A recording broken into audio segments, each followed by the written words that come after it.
বিয়ের আগেই ইজ্জত দিয়ে দেয় মেয়েরা।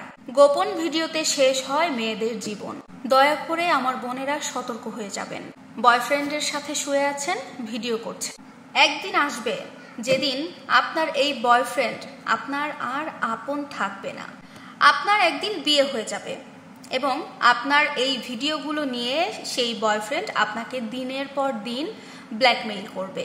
মেয়েরা বোঝে না, আমরা এই নারী জাত এই সাধারণ একটা কথা বুঝতে পারি না, কারণ মেয়েদের কমন সেন্স সবসময় কম থাকে। বেশিরভাগ মেয়েদেরকে দেখবেন নিজের ইজ্জত, নিজের সতীত্ব বিলীন করে দেয়, এবং এটা অনেক বেশি অনেক বড় একটা লজ্জাজনক বিষয়। একটা মেয়ে যখন তার বয়ফ্রেন্ডের কাছে বিয়ের আগেই নিজের ইজ্জতকে বিলিয়ে দেয়, নিজের সতীত্বকে বিলিয়ে দেয়, সেই মেয়েটা তার স্বামীর সবচাইতে বড় হক নষ্ট করে দেয়।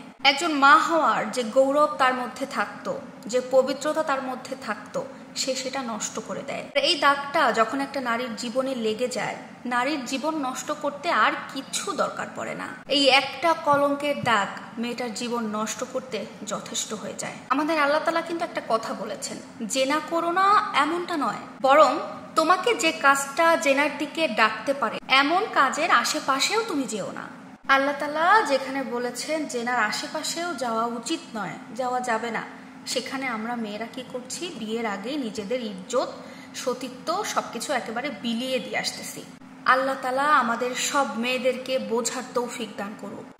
কিছু বোকা নারী প্রেম করতেছিস কর না, প্রেম তো করতেছে, সাথে করে বয়ফ্রেন্ডের সাথে কোথায় যাচ্ছে, কি করতেছে ভিডিও সহকারে এভিডেন্স করে রেখে দেয়। মানে অন্যায়ের পর অন্যায়। আরে তুই প্রেম করতেছিস কর না, তাইলে তোর এভিডেন্স রাখার কি দরকার?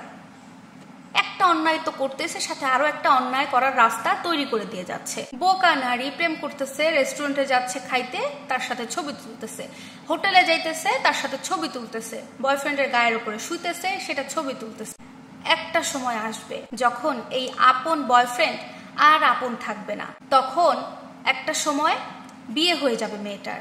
ওই তখন যে ভিডিওগুলো করছিল আপন বয়ফ্রেন্ডের সাথে, তখন ওই বয়ফ্রেন্ডটা এই ভিডিওগুলো দেখিয়ে দেখিয়ে ওই মেয়েটার বিবাহিত জীবন একেবারে অতিষ্ঠ করে তুলবে, এমনকি সংসারটা ভেঙে পর্যন্ত দিতে পারে। আচ্ছা, আপনারা নিজেরা একটা কথার উত্তর দেন তো, যখন একটা পুরুষ বিয়ে করলো একটা মেয়েকে, সুন্দর, সৎ, সতী, সাধ্বী, এই ধরনের চরিত্রের একটা মেয়ে মনে করে বিয়ে করলো, কিন্তু পরবর্তীতে বিবাহিত জীবনের কিছুটা দিন অতিবাহিত হওয়ার পরে একটা পুরুষ জানতে পারছে তার যে বিবাহিত স্ত্রী সে একেবারেই পবিত্র নয়, সে একেবারেই সৎ চরিত্রের নয়। তার কাছে ধাপে ধাপে তার বিবাহিত জীবনে আসার আগের বিভিন্ন ঘটনা তার চোখের সামনে আসছে, একের পর এক পর্দা ফাঁস হয়ে যাচ্ছে। তখন সেই পুরুষটার মনের অবস্থাটা ঠিক কি হতে পারে? যারা পুরুষরা আমার ভিডিওটা দেখছেন একটাবার অ্যান্সার দিয়ে যাবেন কমেন্টে। এখন আপনি যদি পুরুষ হয়ে দেখেন বিয়ের পরে আপনার স্ত্রীর চরিত্রের কলঙ্কের কোনো দাগের শেষ নাই, বিয়ের আগে থেকেই এরকম হয়ে আসছে, তারপরে আপনি জানার পরে আপনার ওই স্ত্রীকে নিয়ে সংসার করার ইচ্ছা হবে? এই জন্যই বলছি, বোন রে, অন্যায় করতেছো ভালো কথা, একটা অন্যায় করতেছো, কিন্তু অন্যায় করার পরে যে আরো একটা এভিডেন্স রাখার রাস্তা তৈরি করতেছো, এটা আরো অনেক বড় একটা অন্যায়। কখনো কোনো ভিডিও করবেন না রিলেশনশিপে থাকা অবস্থায়, প্রেম করার সময়। যদি প্রেমে পড়েন, যদি প্রেম করেন, অন্যায় তো করে ফেলছেনই, সেখান থেকে ব্যাকে আসার চেষ্টা করেন।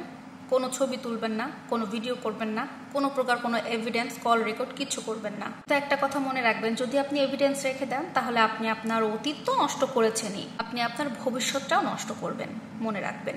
রিকোয়েস্ট করে বলছি প্রত্যেকটা মা বোনদেরকে, হ্যাঁ, অন্যায় যদি করেন অন্যায়ের কোনো এভিডেন্স রাখবেন না, অন্যায়ের কোনো রাস্তা খোলা রাখবেন না। আল্লাহর কাছে তওবা করে সেই রাস্তা থেকে ফিরে আসার চেষ্টা করুন।